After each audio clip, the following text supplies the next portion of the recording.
Machiavelli in this Illuminati, all through your body.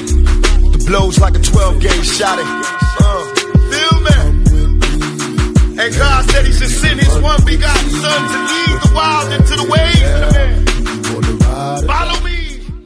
Yo les potos, c'est Sacha, bienvenue dans cette nouvelle vidéo. Mercato, Dybala n'ira pas chez les Spurs de Tottenham, c'est terminé. Ce jeudi matin, à quelques heures de la fermeture du Mercato en Première Ligue, l'hypothèse d'un accord entre la Juventus de Turin et Tottenham et Paulo Dybala était revenue. On savait qu'on parlait aussi d'un échange avec Lukaku, c'était fini aussi. Donc à la surface pour un montant autour de 70 millions d'euros, mais ce midi, on vous annonce que ce projet est désormais à oublier et que l'attaquant argentin reste pour le moment, du moins pour l'instant, à la Juventus de Turin. On ne sait pas encore si ce sont les exigences financières de Paulo Dybala et de ses agents qui ont fait capoter le transfert, comme cela a été le cas avec Manchester United, ou si c'est la vieille dame qui a finalement changé d'avis, mais l'affaire est désormais réglée. Nul doute que le nom du Paris Saint-Germain va rapidement circuler comme possible destination de l'attaquant turinois.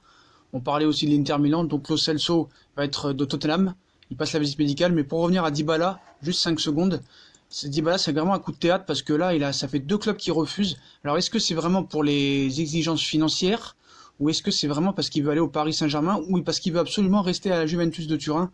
Autant de questions de réponses. Donc, la société qui gère les droits de Dybala et dont il veut se séparer demanderait une commission d'au moins 20 millions d'euros sur sa vente.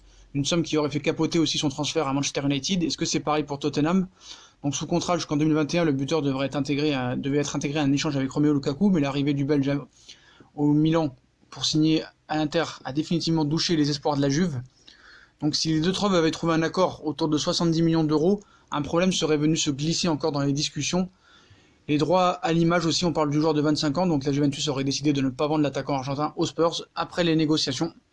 Donc les Spurs tentent de convaincre les Bianconeri une dernière fois, je pense pas. Je pense que là ils vont passer à autre chose, ils vont essayer peut-être encore Coutinho et Lo Celso, mais Coutinho, je pense qu'il ne viendra pas, donc ça va être tout sur Lo Celso. Donc voilà les potos pour ces informations sur Dybala, qui n'ira finalement pas à Tottenham, malgré l'accord d'hier. Voilà pour Paulo Dybala.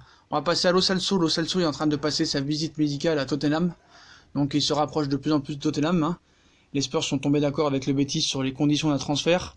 On avance même que l'international Bicéleste est arrivé à Londres. On précise toutefois qu'il s'agirait d'un prêt avec option d'achat, d'un montant supérieur à 60 millions d'euros.